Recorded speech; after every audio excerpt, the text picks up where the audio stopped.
Efforts are made to remove excessive dirt and mud from product and our containers during harvest. That's just an observational thing. It happens to be a wet day. What are you doing to keep the mud off and everything?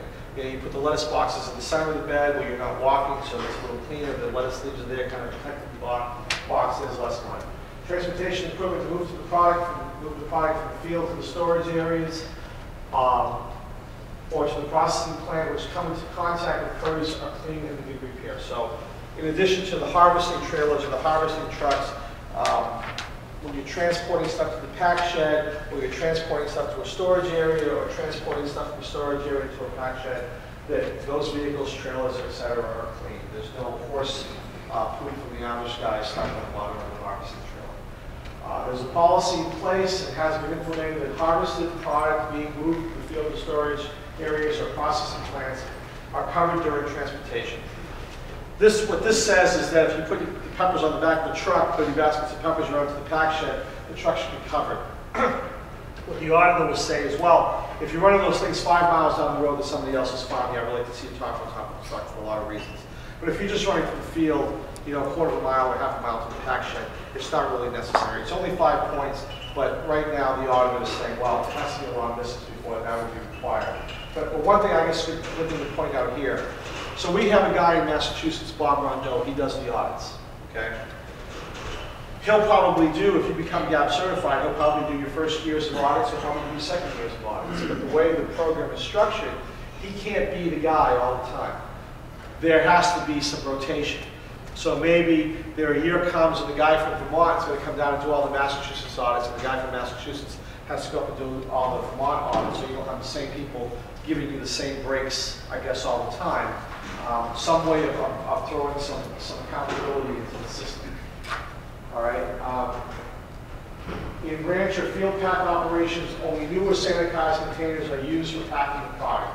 So basically what they're saying is if you're packing in the field, you're either using new disposable boxes or you're using reusable plastic containers that can be washed and cleaned and then returned back to the field. Or returned like we deliver it to one of the supermarkets and then collecting these things for you, bring them back, you wash them, and you can use them again to pack. Packing materials used in ranch or field pack operations are properly stored and protected from contamination. So you have a place for storing your cardboard boxes, you have a place for storing your reusable containers. It's not a place where the birds are hanging out, they're clean, and they're protected from, from anything getting to them. Produce moving out of the field is uniquely identified to enable traceability.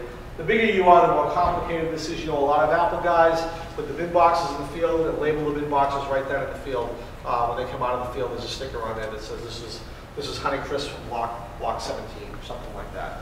If you're a vegetable guy, you pretty much have a handle on things. You know, you might have only one, like I said, only one field of peppers, so you know that the peppers came from that pepper field.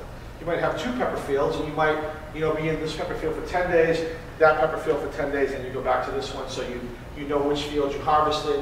You're planting 10 plantings of kale. You know that between June 20th and July 15th, you were harvesting planting 1. Between July 16th and July 30th, you were harvesting planting 2, and so forth. And you have a way of documenting that. It's kind of a pain in the neck. There's no question about that. For most people, a good place to keep track of that is on the sales, copies of the sales forms. Because then you can track the product from a given day. You already have the date, but the product list, you have the date, and you add in where it came from. Okay, there's not too many more here. Harvesting container, sanitation log. So you're washing your harvesting containers. You keep a clipboard so we know how often you're doing it. Field harvesting equipment and transportation, sanitation. Here's a log for washing the harvesting trailer, washing the truck, or something like that. For some people, it might just be every morning. This is what we do. Here's the date, equipment type. This is a one-ton truck. We checked it, we cleaned it. Maybe we didn't sanitize it, but we washed it. If you sanitize it, what did you use to sanitize it? And the employee initials that you did it. There's a lot of people use chlorine for sanitation. There's new products on the market now that are kind of like a citrus type material. Field harvesting equipment, transportation, sanitation. So just maybe harvesting equipment from trucks, when they were cleaned. Again, these are things that you set a schedule for doing it. Some things you might do every day, other things you might do as needed. It would be okay to put in your farm plan, for example, that at the minimum, we're going to wash everything once a month or once every 2 weeks, and we're also going to be inspecting to see how dirty things are, and if we need to do it more often, we will. We might do it as often as once a week, but it'll be based on an as-needed basis, but you have your log there that says when you're doing it. You know, so, you know, on one standpoint, you don't want to put so many restrictions on yourself that you just go crazy. On the other hand, you don't want to say, well, I'll wash it once a year and see if he says, see if he says anything. Because the reality is that I don't care how clean everything is and how dry of a summer you have, that's too long to go without washing.